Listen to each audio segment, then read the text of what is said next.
you ready for Time in the Word? Time in the Word. Time in the Word. Time in the Word. Time in the Word. Time in the Word. Everybody gather round, there's a message coming down, and you really ought to hear what the living victory here to the people of God. It's time for rejoicing in Jesus. Welcome to Time in the Word, presented by Rejoice in Jesus Ministries, an on-fire Bible-centered teaching ministry based in Los Angeles, California, with outreaches throughout the United States, stretching from coast to coast. Join us now as Pastor Chester C. Pipkin Jr. brings us an exciting anointed message.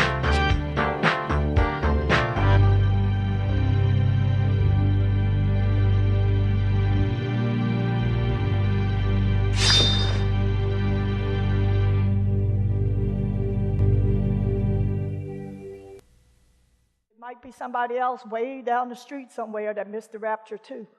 That was a Christian, and you guys can huddle up together and try to hold on to as much truth as you can. But the price is going to be so much greater to make that stand. So for goodness sakes, please everybody, fight against the lies of the enemy and don't give in to this culture. Do not give in.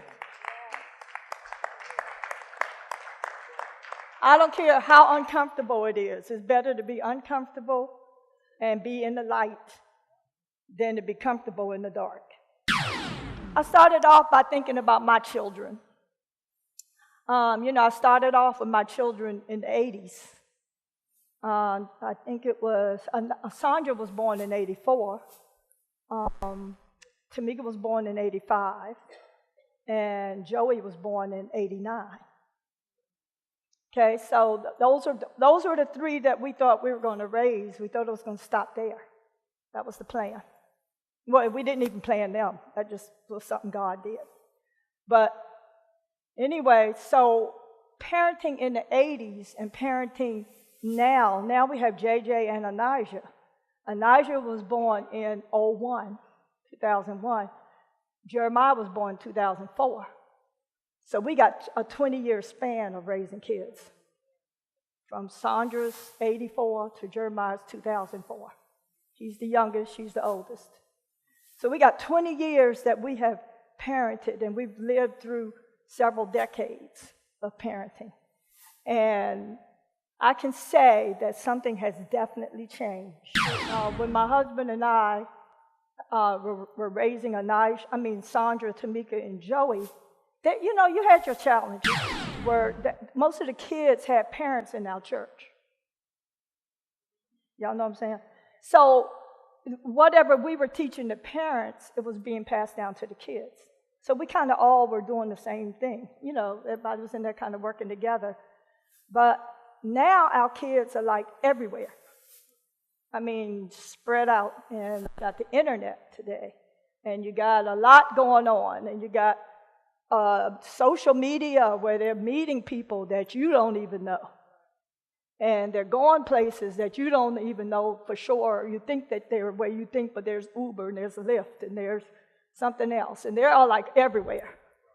I told y'all about that last time, and I ministered how the Lyft was all over my statements, my bank statements. So kids, it's just so different today that our challenges have totally changed. And I look at the little things we were dealing with the first three, and you just had to work through some of the things, but we all had each other, and we could all pray with each other, and we all agreed. And if one person did something, you could tell another one, the parents, and they could follow up on it. But now today, it kind of feels not totally, but sort of alone now. Because kids don't even talk to you the way they used to. Like kids, there was a time kids talked to the parents. Today, the kids are all over the place. They're so caught up in social media that they don't have a need for us as much. Anybody notice that? They don't need you as much as kids used to need. They don't need us as much. They will come in, they pop in, they do what they have to do. But they got people over here and over here.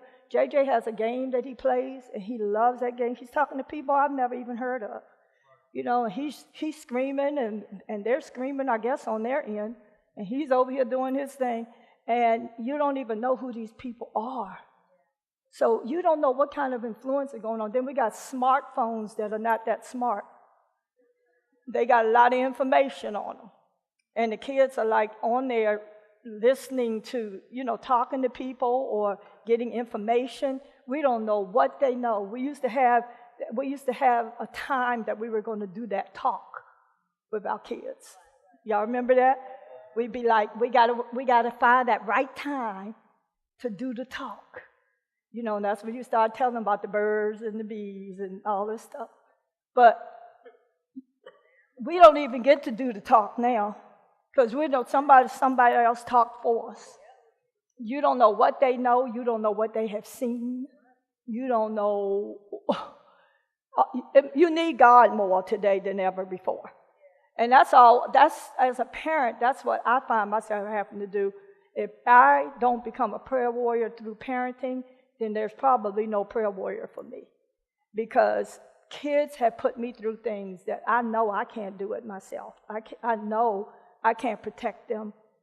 A mother, you know, I know I had a season in my life that I saw motherhood as, you know, the woman has certain things to do and the man has certain things to do. And I saw my husband like, well, he should be the one to make sure that the right things get instilled and all that. I do my part, but women do so many physical things. I mean, with making sure they eat, making sure they're clothed, and making sure that they're not fighting each other, and making sure, you know what I mean, we're running around doing all of that. But you know, the realization has been hitting me more and more that we as women are called alongside our husbands to make sure that these kids are protected. We think of the man as the protector, but you know what? The mother is also. And it's the job of the mother also to protect our kids from this culture. As hard as that may seem in the natural, we have to protect our kids from the culture. We cannot let our kids just adopt the whole world's way of thinking as we sit there and shake our heads like, It's our jobs to find ways to share that with them. Like sometimes I'll try to do things like if I'm just driving, or I like it when I have to do Anaja's hair because she can't go anywhere. And you know, they shoot off so fast. But, you know, every so often she'll come in and be like, Dilma, can you help me take my braids out? And then help me means, can you take my braids out? Because once you start taking them out, there's no putting their hands up anymore. They're sitting there. But then I'm thinking, oh, this is a great time. She can't go nowhere.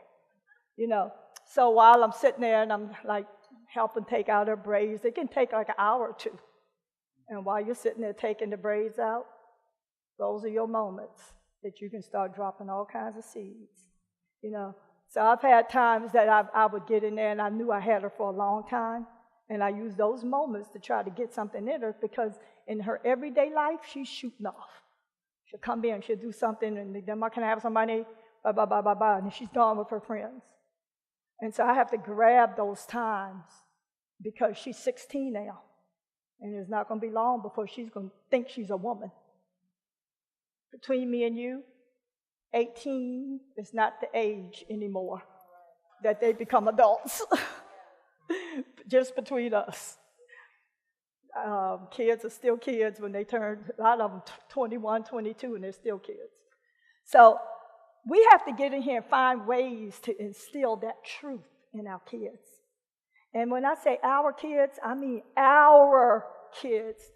I didn't want to just do this message for mothers tonight. I wanted to do this message for all of us. See yourself as a parent. Because all of these kids need, even if it's neighborhood parenting, they need somebody to grab them. There are times that Debbie's daughter might talk to me when she won't talk to her mom. There was a time when Tamika and I weren't even speaking, and she was like so mean and so nasty to me, but she'd be over there talking to Auntie Debbie. And I would tell Debbie things to send her way. because we can't always do it all ourselves. There are times that we become the enemy because we're the ones standing our ground with our kids. And so the one that's standing up to them and saying no, da da da da, and if we don't back down, a lot of times we become the enemy. And then sometimes in order to defy us, they will go to somebody else that's close to us and buddy up with them. Yeah, that's how they play their games. And you know what? We can still be ahead of that game. Because we can say, you know what? I know what you're doing, but I'm going to go over here and I'm going to tell them the deal and let them know what's going on so that they can be on top of it. And then hopefully we will be on top of it. You guys know what I'm saying? Like if we're really out to save the culture and we're really out to save our kids or save each other, then we can't work against each other. Hello? You can't work against each other if you're working together to get this thing done. See, if I go to my sister and I say, you know what, I was talking to your daughter. She's going through some things. She told me not to tell you. I gave her my word, but I'm going to tell you, at least be praying. And I'm trying to reach her. I could do that, and she could do the same for me. Or she could talk to me, and I could sit there like, she can talk to me, but she don't even talk to her own mama. I'm the one I'm her favorite auntie. Do you guys see what I'm saying? And then that way, you're pitting one against the other. And then instead of bringing forth life, you're adding to the death. Because now you're teaching them to go sideways, shine you on. And now you're teaching them that evil is okay because you're over there more concerned about chumming them up to you than you are about them getting set free and walking in the truth. So we have to be above them. We have to, if you're parenting, you can't be underneath in your knowledge. You got to be wiser. Do you guys remember Solomon? When the two prostitutes were fighting over a baby. You guys remember that story? The two prostitutes were fighting over this one baby. One woman said, it's my baby. The other woman said, no, it's my baby. Solomon had just prayed and asked God to give him an understanding heart, wisdom. He had just asked God for wisdom. God came to him in a dream and said, Solomon, what would you have me to do for you, to give you? And he said, give me an understanding heart so that I'll know how to judge these people. He had just become the king. He said, give me an understanding heart. God said, now, because you asked for an understanding heart, you didn't ask anything for yourself. He said, I'm going to give you an understanding heart. I'm going to give you long life. I'm going to give you riches. I'm going to give you all of that because you asked for the right thing. Now, God wants us to have that attitude too, like, Lord, give me wisdom to know what to do with this generation. You know, you're the king of your circumstances. You may not be the king of Israel, but you're the king of wherever you are. And God wants you to ask him for wisdom, to know how to judge things, that the light will be turned on, that you'll be wise. You got to be wise in these last days because kids will work all kinds of things around your head. You won't even know what's going on. Your spiritual kids do some of that too, by the way. But we're not going to go there tonight. But we got to get in there. We got to find out. So right after Solomon got wisdom, the very first thing that he did to act on that wisdom was when these two women came in there fighting over that baby. And he didn't go in there and say, I don't know whose child it is. How am I supposed to know? You're the king. That's how you're supposed to know.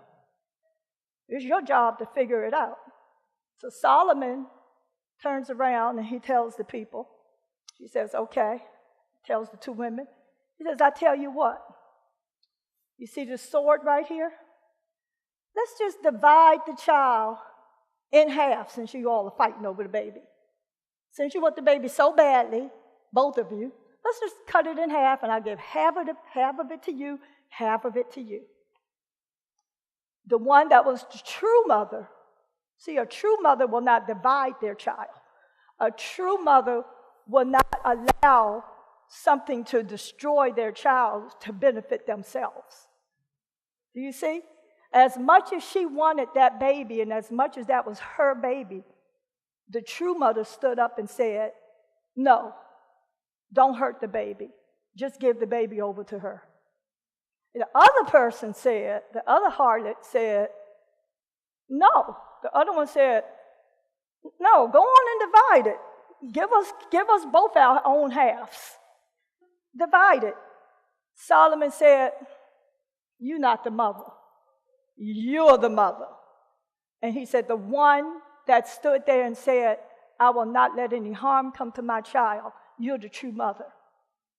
And see, we have a lot of fighting going on in our society today of who's the mother and who's not the mother and who's the this and who's the... But a true mother, a true parent will look out for the best for their kids. They will want what's best. And even if the best ends up being something that they themselves would have to sacrifice, they will still go with what's best for the child. Like marriages. You know, there are some people that's like, well, I left them because, honey, I had to have I want my own life and I wasn't in love no more. But is this best for the kids? Is that best for the kids? Not that you should stay in any situation. There are some situations where it's not best for the kids for you to stay. But there are many situations where someone left selfishly just because they wanted their fun or their freedom or their life. And so they walk away, and then the kids are divided.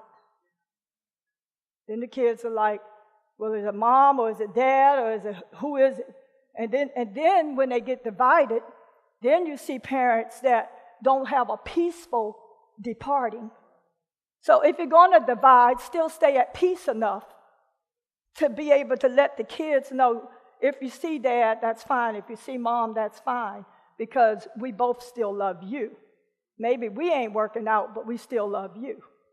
But then that division comes on with the kids, like, your dad ain't no good, your mom ain't no good, and it's not caring at all what that's doing to the kids.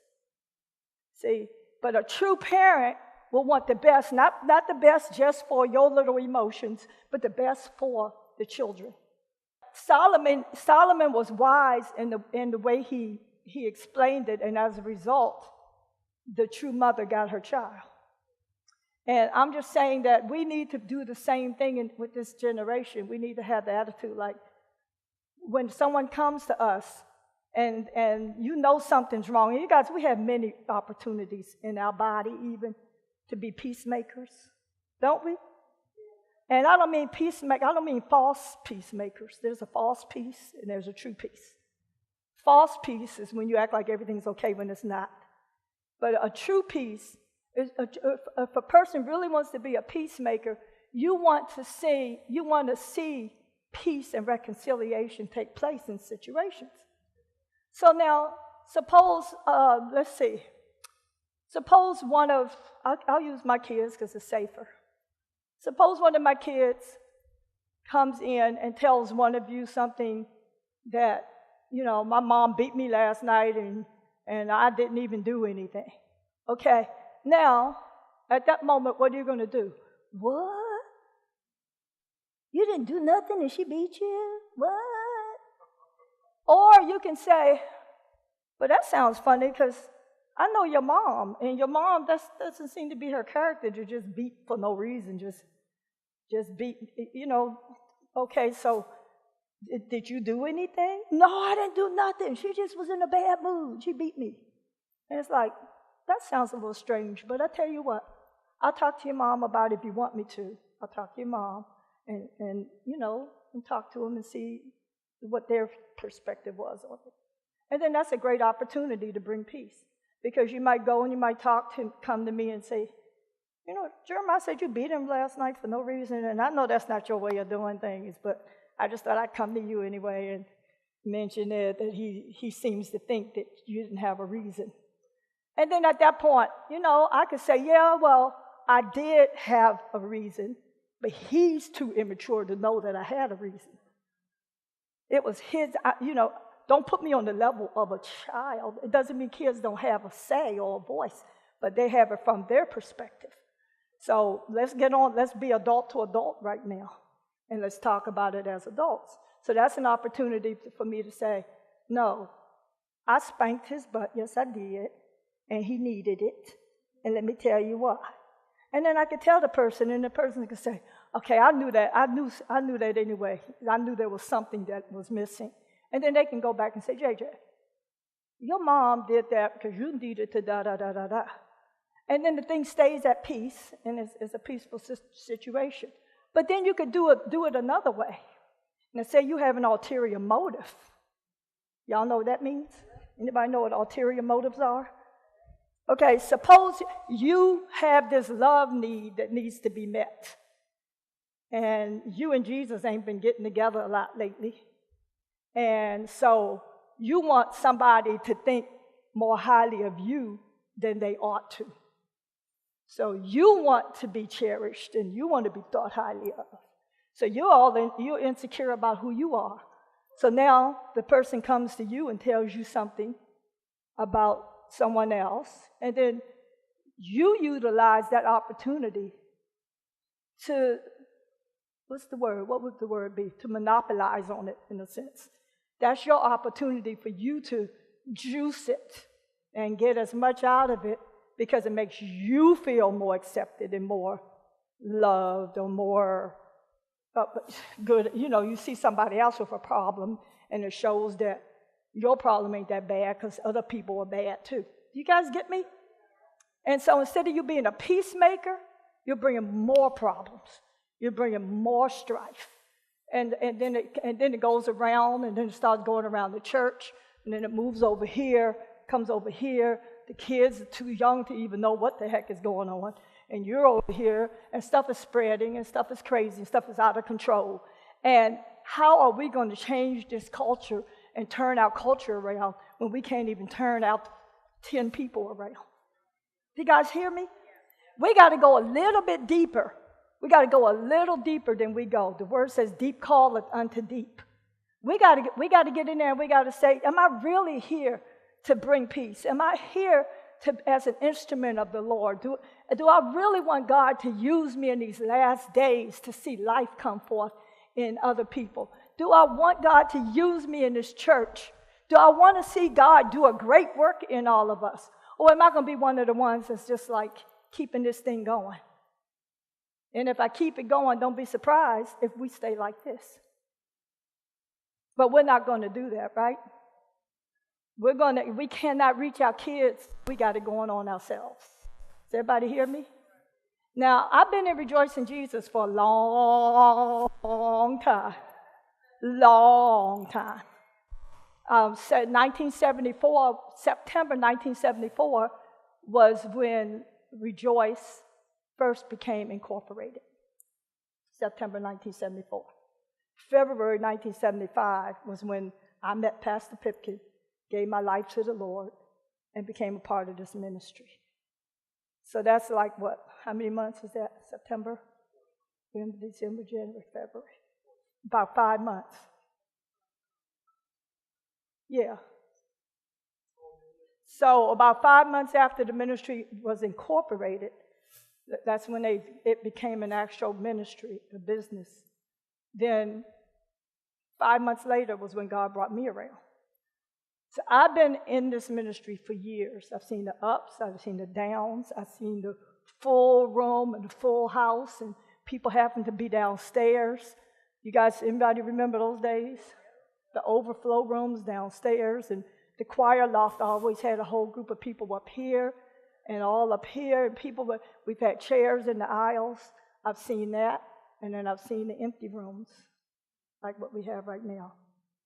And so, but Apostle Paul said, I've learned in every circumstance how to be content, whether we are bound or if we are based. I've learned to be content. You know, my contentment personally is not in our numbers. My discontentment is in strife. My discontentment is when we don't do like Solomon and ask for wisdom. See, Solomon could have kept that thing going between those two women. He could have been like, well, why don't you just have the baby for a week and you have the baby for a week? Stupid. No, I'm saying that would have been stupid.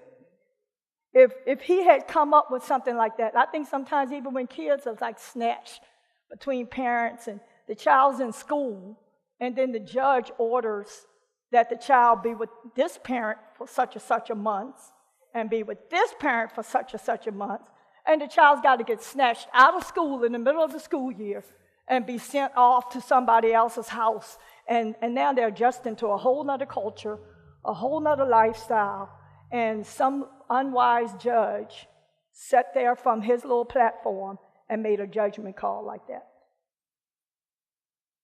Now, we're not judging up in the, like a judge judges, but we spend our lives every day judging. We spend our lives every day making decisions and being wise or being unwise. And so let's ask God for wisdom like Solomon did. Father, give me wisdom how to maneuver through this generation, how to maneuver in our society today. Give me wisdom to know how to bring peace between people. There are some people that if somebody would just be a peace, life would be so much easier. Have you ever stepped into a situation and asked God to show you how to handle it, and you saw peace come to that situation? We would like to send you a tape of this entire message. For any donation of $5 or more, we will send you a CD. For any donations of $12 or more, we will send you a DVD. Please write to us at Rejoice in Jesus Ministries, P.O. Box 47775, Los Angeles, California, 90047, or call 323-REJOICE.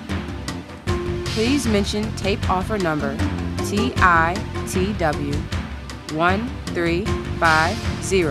That is tape offer number TITW 1350.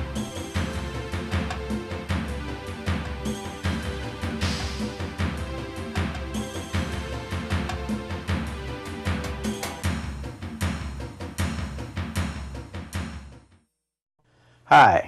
You know the Bible says that all things are upheld by the power of this word. That means when you put the word in your heart, it will produce life and health to all your flesh. It will also produce faith so that whatever you come up against, you can overcome it. But remember, you won't have the victory you desire unless you make a decision to not allow anything to get in the way of your intimacy with Jesus, nor allow anything to distract you from your time in the Word. Thank you for watching Time in the Word. If you were blessed by today's message, we'd love to hear from you. You can write us at P.O. Box 47775, Los Angeles, California, 90047. Or call us at 323-735-6923. That's 323-REJOICE. And if you're in the Los Angeles area, visit our worship service on Saturday nights at 7:30 p.m., 1304 Cochran Avenue, corner of Cochran and Packard Street. And again, thank you for watching Time in the Word.